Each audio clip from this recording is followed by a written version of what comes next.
It's the greatest wildlife spectacle on Earth. Jean Du Plessis follows the wildebeest migration through the Serengeti.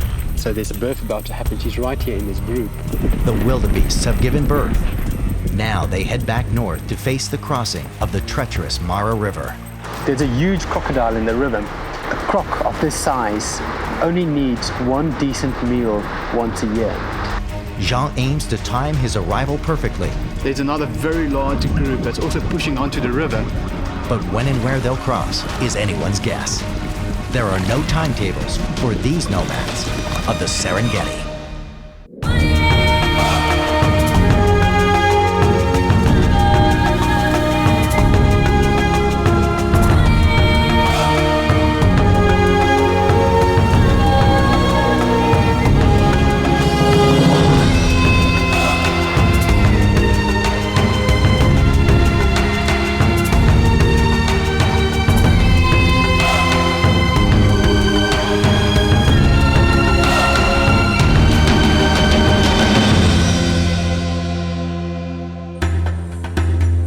The Serengeti is one of the oldest intact ecosystems on Earth. It covers an area nearly the size of Belgium and spans two countries, Tanzania in the south and Kenya in the north. The ecosystem has evolved over millions of years.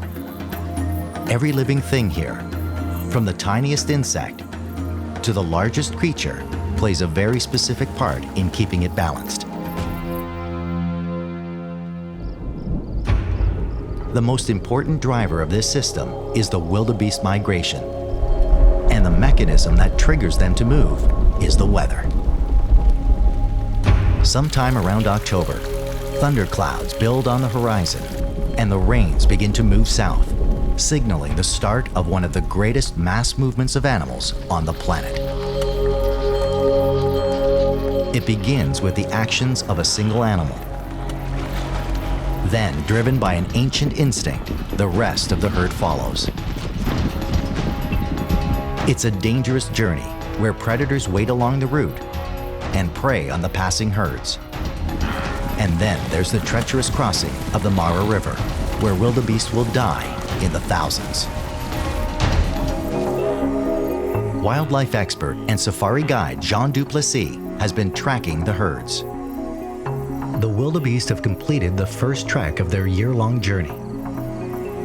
They've arrived on the short grass plains, where the females have begun to give birth in what is the largest mass birth of mammals on the planet. We just passed a female with her leg sticking out of her, so there's a birth about to happen.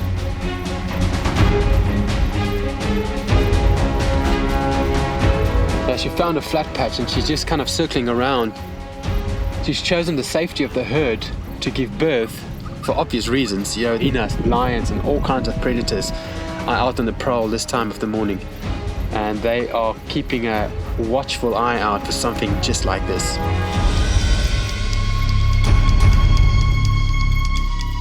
Yeah, it's gonna happen any moment now. There you go, she just stood back up. And yeah, that's like having gravity help her, but then there the baby drops. It's incredible, she's just coming around sniffing on the baby now. It's amazing how quickly this all happens. Yeah, it's about 5 to 10 minutes now, and the baby is starting to move around a bit more, and you know, it's kind of trying to stand up, pushing it up on its hind legs, but very off balance still. You know, this young guy will be ready to go in the next 5 minutes.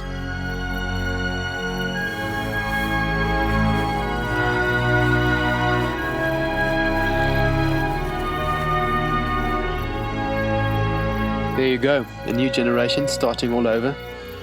In a few months' time, this baby would even be strong enough to start up the migration up north, and by July, August, even cross the Mara River. It's incredible to think that little thing just born there, so helpless, in 6 months' time will be crossing huge rivers full of crocodiles that's like 12, 13 feet long. You know, and besides that, of course, they also have to travel 400 kilometers to get there through hyena and lion infested savanna. Less than 10 minutes after it's born, the baby is on its feet. This is where the baby will imprint on its mother. They will get to know one another's scent and call. This is just the start of the wildebeest's mass births. 200,000 calves will be born over the coming weeks. It's an extremely smart adaptive strategy. On these open plains, the newborns are easy prey to the predators that follow the migration. So by flooding the market with so many newborns at once, tilts the odds in the wildebeest's favor. Some will be taken, but many more will survive. There are huge challenges ahead for the newborn wildebeests. In 2 months' time, the calves will be ready to join their mothers on the return trip up north. But this first 24 hours is crucial for its survival. But with so many newborns today, the first day is a trying time. This is a little water hole outside of camp, and this is some of the only standing water in the area. And these animals found it, and yeah, great delight. A bit of disturbance. For many of these young wildebeest that was born this morning or last night, this would be the first time that they are drinking. And there's a little bit of pandemonium as the wildebeest start to run around. They lose their mothers, and there's a few of them just standing around. There's one here in the grass that clearly lost its mom, and a few of the adult females have been coming around just smelling it and showing a little bit of concern. I mean, this poor thing must have been born this morning early, and to already lose your mom. Yeah. Some interest. And there's a second baby that's also coming up now, even younger. That one is tiny. You can still see the umbilical cord hanging down.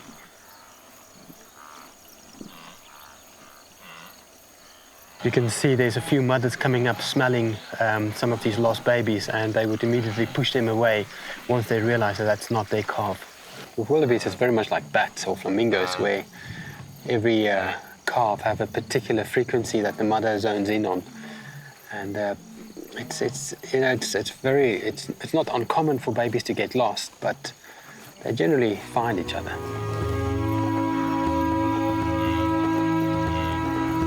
Luckily for this calf, its mother responds to its cries, and the two are reunited. The pair head off with the baby sticking closer by this time.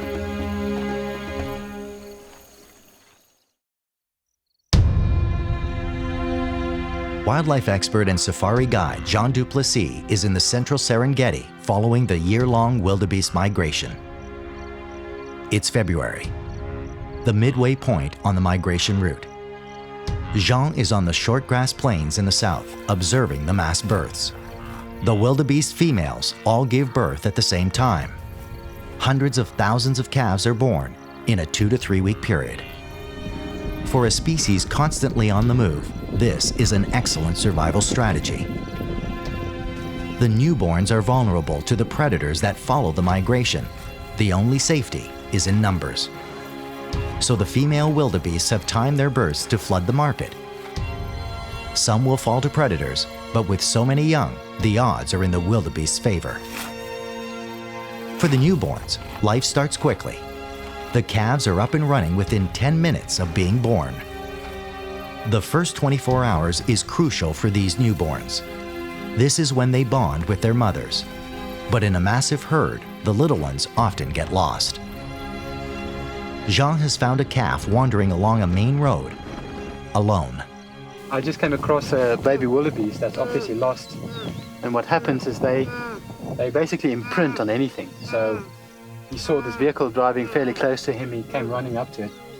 And at this stage of their lives, they're so dependent on a bigger creature taking care of them, hopefully being the mom, that even if I get out of the car, it will come right up to me and then kind of hope for some care.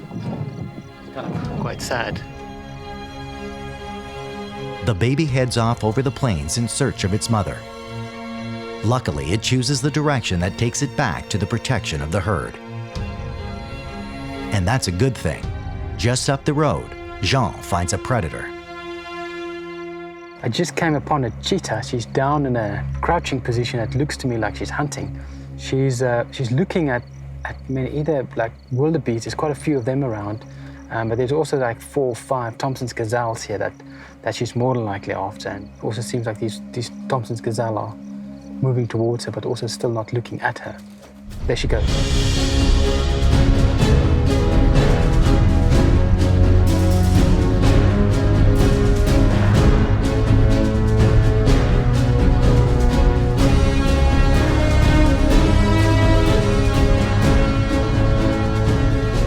I think she couldn't make up her mind which one to go after, and it's so important for cheetahs to focus on one gazelle and just stick behind that. And it seemed like she was going between the 2 different groups, and she didn't get lucky on this one. The cheetah has missed its prey. It's too hot now for another attempt, so it retreats and will look for any shade it can find. She's now walking back to her cubs, which seems to be the only shade in the area. It's actually a safari vehicle that's parked behind us. It was also witnessing this, and the cubs are lying under the vehicle, and she's on her way there as well. There's no lunch for them, but the cubs seem fine with that. Now they have more time to play. So the mum just came to this vehicle to join her cubs. This is the only shade around, and they need to improvise, and they are really having a good time lying under the vehicle. There's 3 cubs here, and extremely playful, and obviously enjoying the new tires that's in this vehicle and giving it a good chew. These guys are going to be stuck here for a while. I'm trying to make sure that none of these cubs come and lie down under our car, because the moment they get under your car, you ain't going anywhere, and these cheetahs are pretty much down for the rest of the day, so I hope these guys have lunch with them. Or maybe there will be lunch. Check, it's going.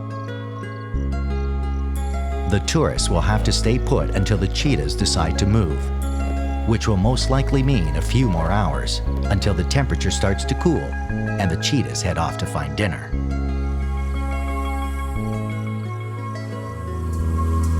The wildebeest herds will spend the next few months in the short grass plains, feeding on the rich grasses and nurturing their young. But soon the rains will start moving north, signaling the herds that it's time to get going again. The wildebeest migration is not just a defining piece of life on the Serengeti. It is also a key driver of the ecosystem. Over the course of the year, the millions of wildebeest drastically affect the landscape. The animals graze on the grasses like a giant team of lawnmowers, allowing new shoots to grow and keeping the plains healthy. With millions of wildebeests, there's a lot of waste. Some of that dung fertilizes the grass, which in turn helps it to grow for the next time the animals pass. But there is so much dung that nature has developed other solutions to make sure the plains are not overwhelmed. On the Serengeti, an army of its smallest residents go to work. We just came upon this great dung beetle making a dung ball out of some zebra droppings. It's incredible to actually watch the whole thing happen from the beginning, where this beetle has almost cut out this ball and then selecting this really good pieces of dung to complete the ball. And it's using these spade-like legs to pat it down and make it round. What it's going to do now is we'll start to roll it, and the idea about the rolling is to now cover it in soil, making a really solid casing that will eventually protect the egg and then later on the larvae that's going to be inside this wet pile of dung. Ah, there we go, quite amazing. Look at that. This thing is like 10 times the size of this dung beetle, and it's moving it.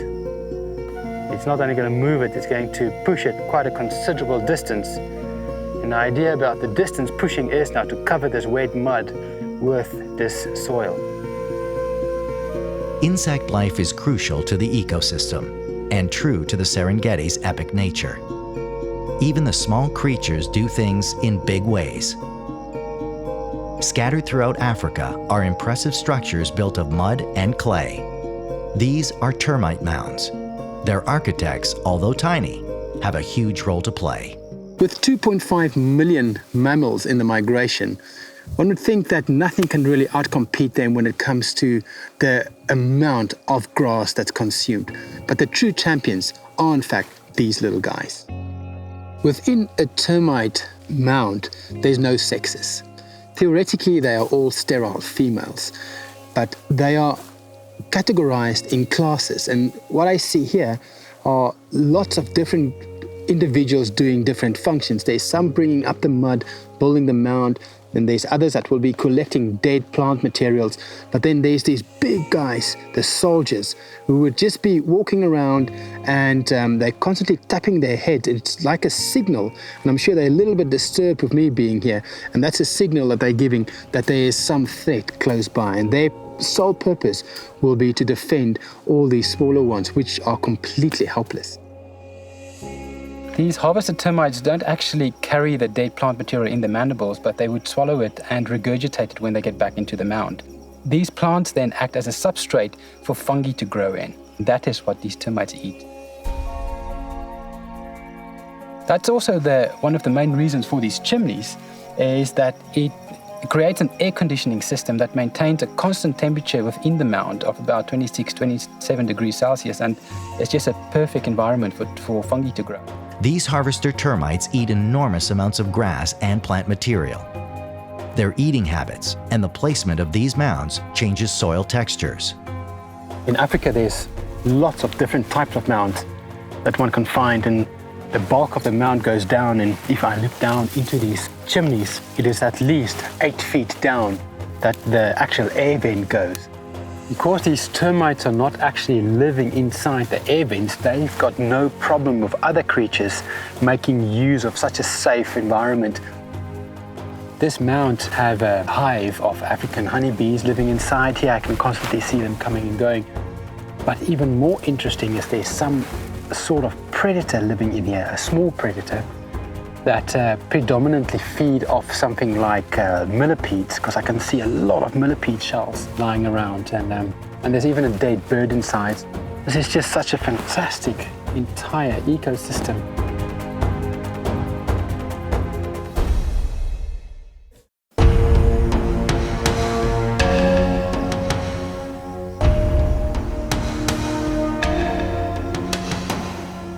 The shortgrass plains in the south of the Serengeti are beginning to dry out. The rains are moving north. As always, the wildebeest instinct compels them to follow. Instinct tells them the rains will lead them to better grazing land. The babies have survived their first 3 months and are getting stronger. They need to, because in just 2 months' time, they will face the greatest challenge of their lives: their first crossing of the crocodile-infested Mara River.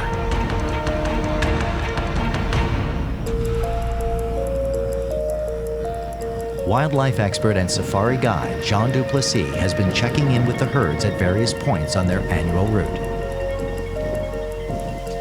Along the way, he's taking time to explore some of the dynamic relationships in the Serengeti's ecosystem. The Serengeti is one of the few unspoiled places on the planet. This makes it a perfect place to see how an ecosystem evolves to support a variety of species. Everything from a blade of grass to the predators and the giants of Africa all play their roles, and they're all interconnected. Remove one, and the whole ecosystem can be thrown out of balance. The savanna elephant is a large animal, and its impact on this ecosystem is equally large. Elephants are bulk feeders and eat a lot of foliage. So their role in this symbiotic system is to maintain the savanna and woodlands by reducing tree density and keeping the forest from overrunning the grass plains. Some species flourish by developing a survival mechanism that draws some and repels others. Trees develop nutritious leaves or tasty fruit to encourage animals to eat. The animals then move on and deposit seeds from the trees in a new location, in a fresh pile of fertilizer. But too much of a good thing can be bad for the trees, so they have also evolved ways of keeping browsers like elephant and giraffe from eating too much. This is an acacia tortilis, and this is one of the most common trees in the Serengeti. And what's interesting is that it's also one of the most nutritious leaves, and probably the tree of choice for something like a giraffe. In the rest of the world, there's over 800 different species of acacia. Most of the acacia species have not got thorns, and they completely evolved in Africa as a form of protection against these massive browsers. But still, the giraffe managed to find a way to get past these thorns with a prehensile tongue that can really go in between these thorns and completely strip off these little leaves. And giraffes are highly efficient, so they are obviously getting what they need to live out on these sometimes very barren plains. Another interesting thing about these acacias are that they've got these tiny, tiny little leaves. And the main reason is to allow maximum sun to reach the leaf, but to avoid it losing too much moisture, making it possible for this tree to survive in such dry and arid environments. Even something as routine as one species having a bath can have benefits for another species in an ecosystem that's evolved in an interconnected way. This is central Serengeti, where there's water all year round, and we just came upon a nice breeding group of elephants that came down for their morning drink. And there's huge excitement between some of the adolescents as they go down into the river and having a good old swim and a nice wash. In a balanced ecosystem, even something as routine as a bath can have benefits for a number of species. As the elephants splash and play, they widen the wallow, which means it can hold more water. It also creates more access so other animals can come to drink. There's one elephant here that's having a good old scratch. It's a good way of getting rid of ticks, you know, with the kind of mud. It's a little bit of like a body paint that scratches off all the ticks. He's coming out now. It's really important for elephants to get to water on a fairly regular basis. Their skins are about double the size as it seems, and it's all kind of wrinkled up. And by rolling around in mud and water like this, a lot of water gets trapped in these folds, and that will actually keep them cool when they're out on the plains that are extremely hot during the middle of the day. Got a nice female.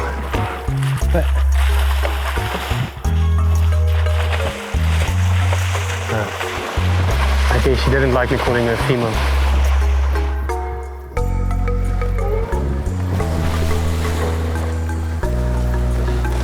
They had the most incredible wash and play and rub, you know, it's like a massive spa that they found here.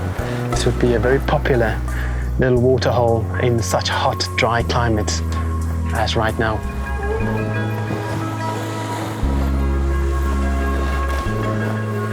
I heard one of these older cows make what we call a tummy rumble as one of their communication signals. That's generally a sign that they want some kind of movement. I'm sure one of these two here are probably the matriarch, and she's in charge of this little breeding group, and she probably feels like she had enough now and it's time to move on. And these younger ones does not seem in the mood to be moving on.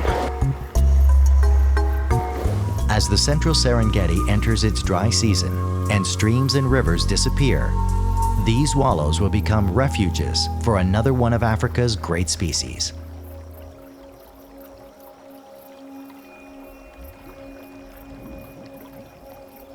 Behind me is the Orangi River, and this is one of many seasonal rivers in the Serengeti. The catchment area for this river is coming off the short grass plains, and it only feeds into this river during the rain season. Right here is a little bit of a dammed area where obviously hippos are having a great time, and it's quite a popular tourist stop where one can have easy access to such great herds of hippos. Unfortunately for these guys, as it gets drier and drier, all of this water will eventually dry up, and that can be quite catastrophic for hippos in extreme dry seasons. Fortunately, hippos do have a little bit of a backup system that can give them a few more days when it's completely dry. They release their own type of sunscreen that's referred to as blood sweat, and that will turn a hippo red and will give him another 2, 3, maybe up to 5 days to survive, hopefully waiting for rain to arrive. These hippos can have a bit of a tough time during certain times of the year, which is very different to hippos up in the northern Serengeti living in the Mara River that's got a year-round supply of water.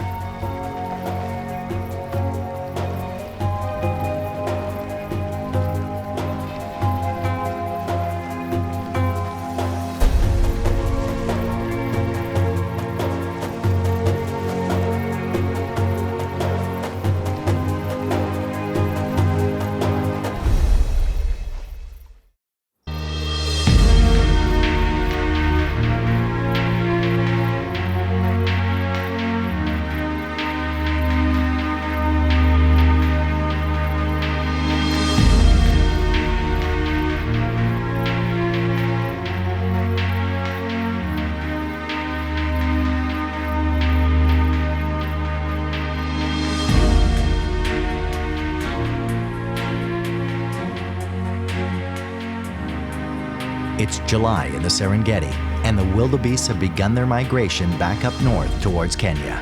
The newborns are getting stronger each day. They'll need that strength. In a few weeks' time, they will face their biggest challenge of their lives, the crossing of the treacherous Mara River. Wildlife expert and safari guide Jean Du Plessis has been tracking the herd since they began their journey 9 months ago. So the migration is heading north at the moment. It seems like it's split up into 2 groups, one group going west and another group going east. Now the problem is that the group going east is heading into the Serengeti wilderness zone that's inaccessible to us, and the group heading west are heading into private game reserves where we also cannot go into. So our only hope is to reconnect with this group as they are heading the northern Serengeti and maybe get together again and form one of these huge mega herds. For Jean, the good news is that the wildebeest will be moving very fast, and for good reason. They're moving through the woodlands, and the wildebeest feel vulnerable here. Lions and other predators have lots of cover, which gives them a great advantage when it comes to hunting wildebeest. The central part of the Serengeti is entering its dry season. As the rains move north, the rivers and streams begin to recede, leaving only small pockets of water. This affects different species in different ways. These small pools of water become gathering places for animals to drink and cool off. And that makes a perfect place for predators like lions to find their next meal. I just drove over the small bridge, and there's a male lion lying on the side of this river. This is the kind of the beginning of the Reunited River, and they've killed a zebra, and they've eaten quite a bit. They are really thick. It seems like he's going to pull us back to the shade. What probably happened here is these zebras came down to drink, and these males ambushed them. It looks like fairly young males. You know, their manes are not completely full yet. So it's quite hard for these males to make a kill. So this is a perfect place for these males to be lying up, waiting for these zebras to come down and drink. And that's more than likely what happened. And he's trying to kind of pull us back into the shade now, but it's so hot, and he needs to decide where he's going to preserve his energy. There's actually a big croc on the river as well that's eyeing up that carcass. That lion is giving a roar, and you also see this crocodile opening his mouth and probably hissing back at the lion. It's quite amazing seeing something like this. Crocodiles have evolved to live in water, where they are fast and agile hunters. They're not really designed to attack on land. When the rivers dry up, the crocs lose most of their predatory advantage, and they have to become scavengers if they want to eat. Nothing of this animal will go to waste. There is always another species that will line up to take over when another is done.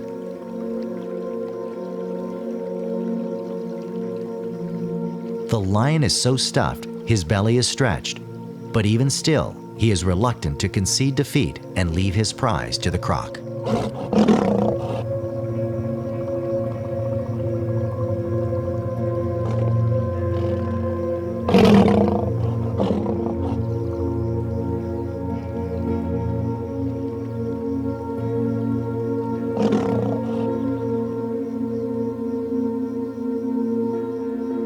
lion retreats.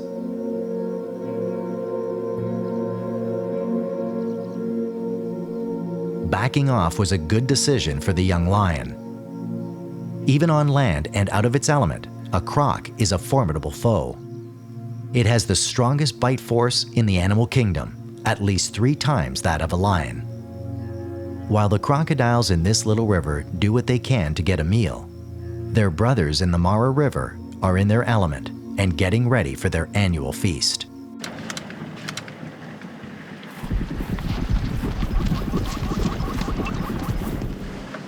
This is the Mara River, and this is the last major obstacle that these newborns will have to contend with. But not only do they need to cross this river and potentially choose a bad crossing place and die in the thousands, they also need to navigate themselves around monster crocodiles that's lying here waiting for an entire year for this very crossing.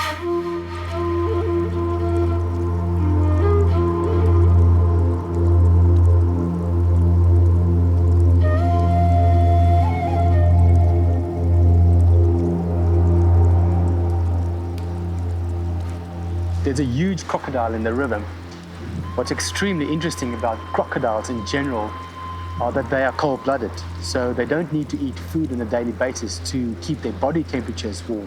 A croc of this size only needs one decent meal once a year.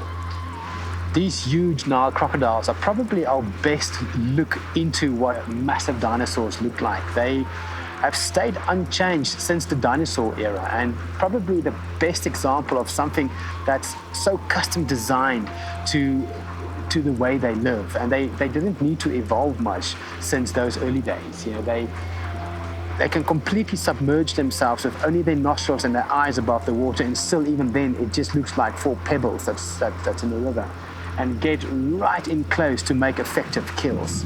For us to experience crocodiles making a kill, it's very important to be here the moment these first herds of wildebeest will arrive at the riverbanks and start crossing, because that's when a crocodile will more than likely make a kill.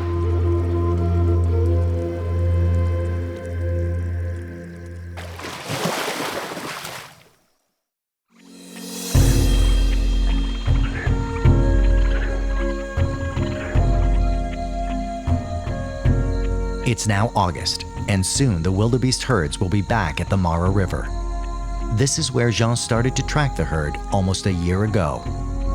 The journey has covered 10 months, and it is almost at an end. The Mara River is the lifeblood of the northern Serengeti ecosystem.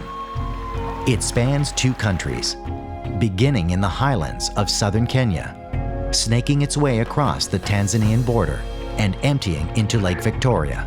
Its constant flows divides the park into 2. The wildebeest are headed to open grasslands on the opposite side of the river, where they'll spend the next 3 months.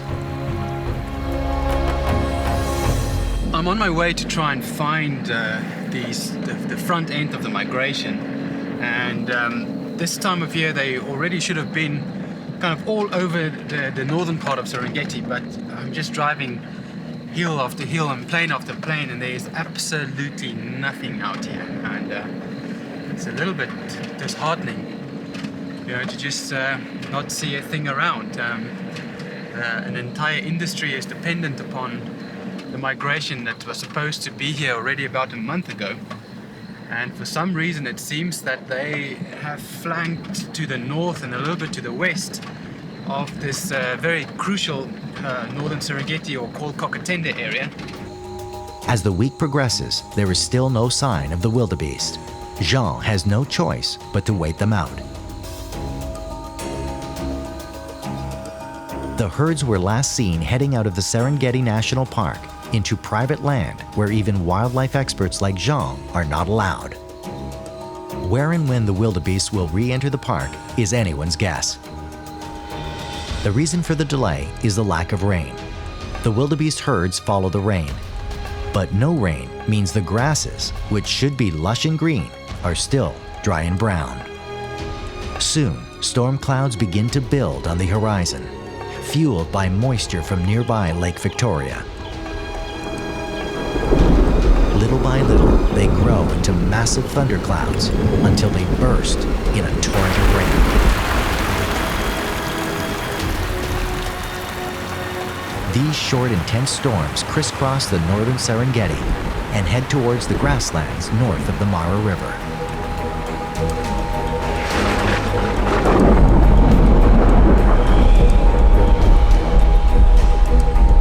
It only takes a few days of rain to give life to the land, and before long, the area is green with new grass. All that's left now is for the wildebeest to come.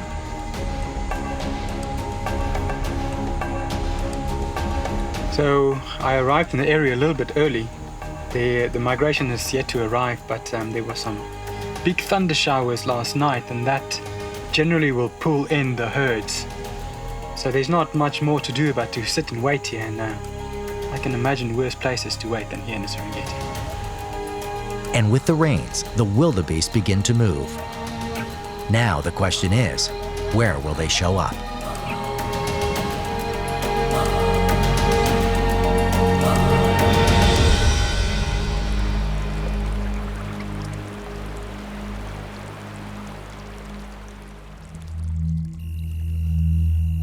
The next morning, Jean gets out at first light in search of the advancing herds he knows will be coming.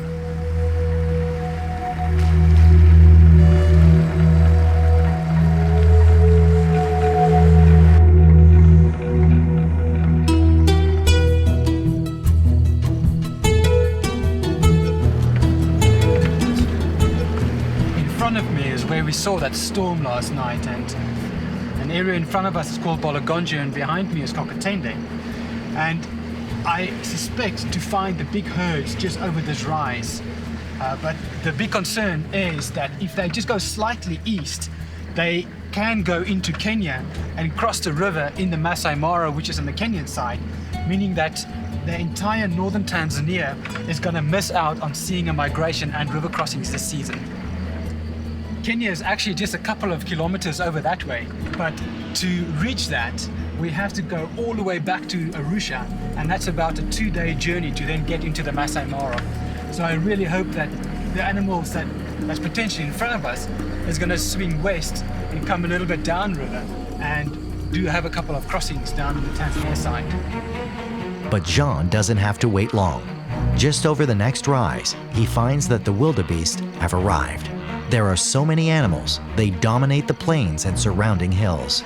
We just crossed a little stream and all of these wildebeest are coming down to drink. It's about midday, very hot. So there are thousands around. They are moving towards the Mara River to make the crossing. Now the question is, where will they cross? Will they head into Kenya or will they stay in Tanzania? A male shows interest in a passing female. It will soon be the annual rut when the wildebeest will mate again. For now, though, they have a river to cross. So we just came over a hill and we hit the Mara River, and there's a big group of wildebeest that's starting to pack along the banks of the river, and this is normally a good sign of them wanting to cross. The general direction is to keep on going north, so these animals are definitely lining up for a crossing. It might happen today, might happen tomorrow morning. I mean, the only way you're going to see it is to hang around and wait.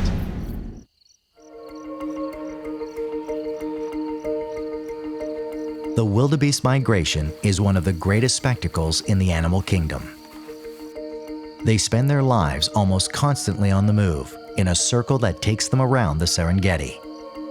It's August, and they are heading back north. One obstacle remains: the crossing of the crocodile-infested Mara River. So we just came over a hill and we hit the Mara River, and there's a big group of wildebeest that's starting to pack along the banks of the river, and this is normally a good sign of them wanting to cross. It might happen today, might happen tomorrow morning. I mean, the only way you're going to see it is to hang around and wait. Jean will keep following the herds. It was 6 months ago that the young wildebeest were born. This river crossing is a major event for adult wildebeests who have done this before. But this is the first time that the little ones have ever seen or experienced this river. Evolution has timed the births so that the newborns have had enough time to develop their strength and coordination before they encounter the river. Yeah, this group in front of me is probably about 2,000 to 3,000 and counting, but off to the north There's another group of a couple of thousand. It seems like they would see these guys running and they're on their way here. But then down to the south, there's another very large group that's also pushing onto the river. So I think I'm in the best position now to kind of scout all the areas. And we'll see where it starts to happen and then make a choice from there. Jean has timed his arrival perfectly. The second column of wildebeest advancing up the western side has now broken out of the wilderness zone and into Kagatende. They are heading straight towards him. It is shaping up to be a mega crossing. In spite of the presence of thousands of wildebeest on the shores, the crocodiles lie still. Crossing point after crossing point is passed up as the lead animals assess their chances of survival. Finally, they choose. And a single animal descends, unleashing a waterfall of wildebeest behind.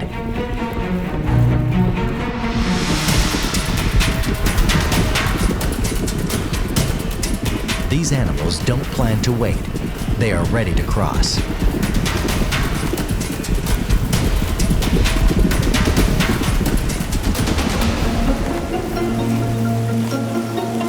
The first wildebeest jumps, followed by its yearling.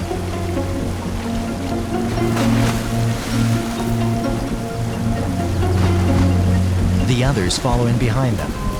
Within seconds, hundreds of animals begin to snake their way across the river.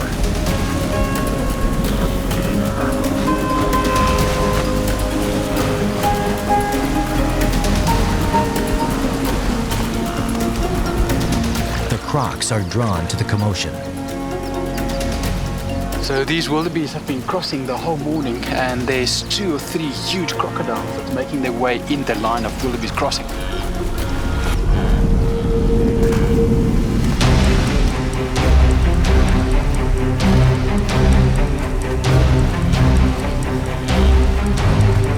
The crocs get into position as the wildebeest struggle to get up the other side. Having seen the crocs, the rest of the herd stops crossing.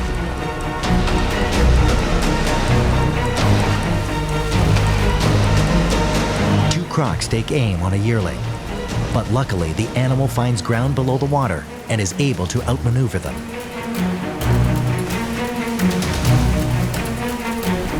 They quickly scramble up the far bank to safety. One of the crocs has caught a wildebeest.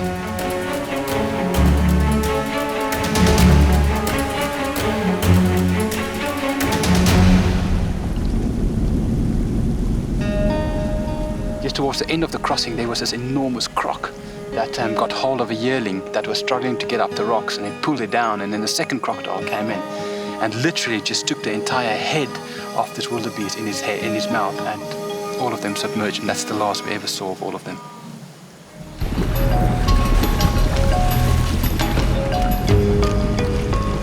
With too many crocs to contend with, the wildebeest have moved on to a new crossing point just downriver.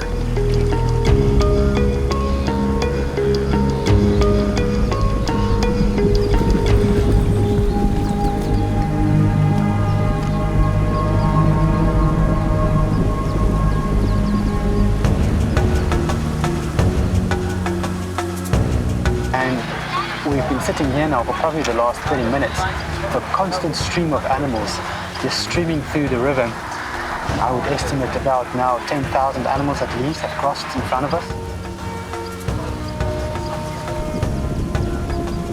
The wildebeest live out their entire life cycle as a tribe of nomads on the Serengeti plains. Constantly on the move, stopping only briefly before they follow the rains again in search of the next green pasture. They have evolved as great sustainers of the plains, caretakers of the land, and also food for the predators along the way. It's a naturally evolved, perfectly balanced ecosystem, with every blade of grass, every creature on land, and bird in the sky playing its part in this continuous cycle of life on the Serengeti Plains.